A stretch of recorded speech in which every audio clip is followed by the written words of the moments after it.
আসসালামু আলাইকুম, আমি অ্যাডভোকেট ইমরান নিয়মিত প্র্যাকটিস করছি ঢাকা জজ কোর্টে। আজকে আলোচনার বিষয় হচ্ছে ডিভোর্স হয়ে গেলে স্বামীর কাছে সন্তান থাকবে না স্ত্রীর কাছে সন্তান থাকবে, এই বিষয় নিয়ে কিন্তু অনেক প্রশ্ন আমার কাছে এসেছে। সেই জন্য আজকে আমি আপনাদের উত্তর দেওয়ার জন্য ভিডিওটি মেক করলাম। প্রিয় দর্শক, যদি ভিডিওটি আপনার কাছে ভালো লেগে থাকে, এরকম নিত্য নতুন ভিডিও পেতে চান, তাহলে অবশ্যই চ্যানেলটি সাবস্ক্রাইব করে রাখবেন নিত্য নতুন ভিডিও পাওয়ার জন্য। প্রিয় দর্শক, আমাদের সমাজে ডিভোর্সের হার বেড়ে গিয়েছে। সমাজে ডিভোর্সের সংখ্যা যদি আমি হিসেব করি, তাহলে আপনার বাংলাদেশে টোটাল বাংলাদেশ হিসেব করলে কিন্তু ডিভোর্সের হার হচ্ছে 47%। আর যদি শুধুমাত্র ঢাকার কথা চিন্তা করি, তাহলে ডিভোর্সের হার চলছে 82%। চিন্তা করা যায় কী পরিমাণের ডিভোর্সের হার হয়েছে। এই যে ডিভোর্স, নানান কারণে ডিভোর্স হতে পারে। প্রথমত টিকটক, ফেসবুক এর মাধ্যমে পরকীয়ায় লিপ্ত হতে পারে স্বামী কিংবা স্ত্রী। এছাড়া স্বামী যদি বিদেশে থাকে, তাহলে স্ত্রী এদিকে পরকীয়ায় লিপ্ত হতে পারে। আবার এমনও হতে পারে যে আপনার স্বামী বিদেশে গিয়ে অন্য মেয়েদের সাথে পরকীয়ায় লিপ্ত হতে পারে। তাছাড়াও বিভিন্ন সামাজিক বা পারিবারিক কোলাহল থেকেও কিন্তু আপনার ডিভোর্স হয়ে থাকে, এবং এই ডিভোর্সের সম্পূর্ণ ভুক্তভোগী হয় কিন্তু বাচ্চারা। অর্থাৎ আপনার একটি বাচ্চা রয়েছে, সেই বাচ্চাটা কিন্তু ভুক্তভোগী হয়, কারণ সে মাও পায় না, বাবাও পায় না। প্রিয় দর্শক, সেই জন্য প্রথম অ্যাডভাইস হচ্ছে আপনারা যেটাই করুন বাচ্চার সুখের কথা চিন্তা করে করবেন।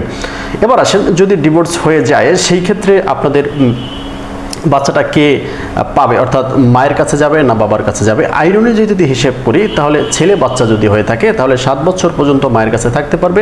এর পরবর্তীতে কিন্তু চাইলে বাবা নিতে পারবে।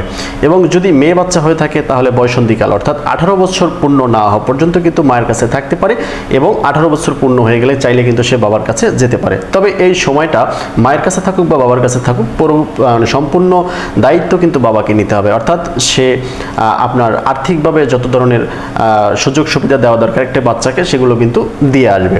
প্রিয় দর্শক, যদি আপনার বাবা নেশাগ্রস্ত হয়ে থাকে, সেই ক্ষেত্রে কিন্তু চাইলে মায়ের কাছেও সন্তান চিরজীবনের জন্য থেকে যেতে পারে। এছাড়া বাবা যদি বিয়ে করে এবং ওখানে যদি ওই স্ত্রী এবং অন্যান্য যারা রয়েছে তারা যদি বাচ্চার কোনো ক্ষতি করার চেষ্টা করে, সেই ক্ষেত্রেও কিন্তু মায়ের কাছে থাকতে পারে।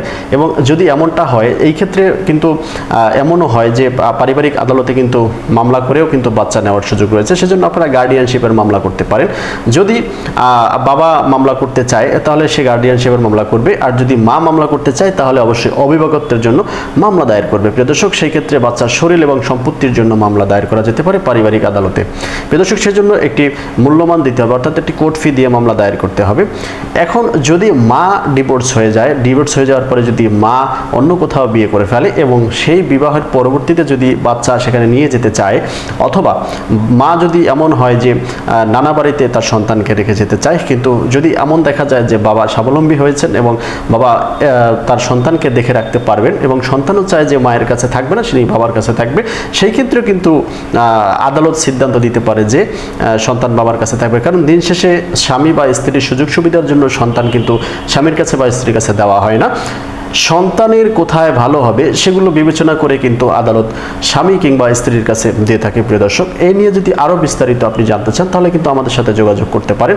এছাড়াও যদি আইনি কোনো প্রক্রিয়ার মাধ্যমে যেতে চান, যে আপনার সন্তানকে আপনি ফিরিয়ে নিতে চান, আপনার সন্তানকে আপনি আপনার কাছে রাখতে চান, আপনার সন্তানকে আপনি মানুষ করতে চান, এবং আপনার যে অপোজিশন রয়েছে, অর্থাৎ আপনার স্ত্রী অথবা আপনার হাজব্যান্ড, সে হয়তো নেশাগ্রস্ত অথবা সে অন্য কোথাও বিয়ে করেছে, যার কারণে বাচ্চার ক্ষতিসাধন হতে পারে, এরকম যদি কোনো সম্ভাবনা থেকে থাকে, তাহলে আপনি আইনানুগ ব্যবস্থা গ্রহণ করতে পারেন। সেজন্য আমাদের সাথে যোগাযোগ করতে পারেন।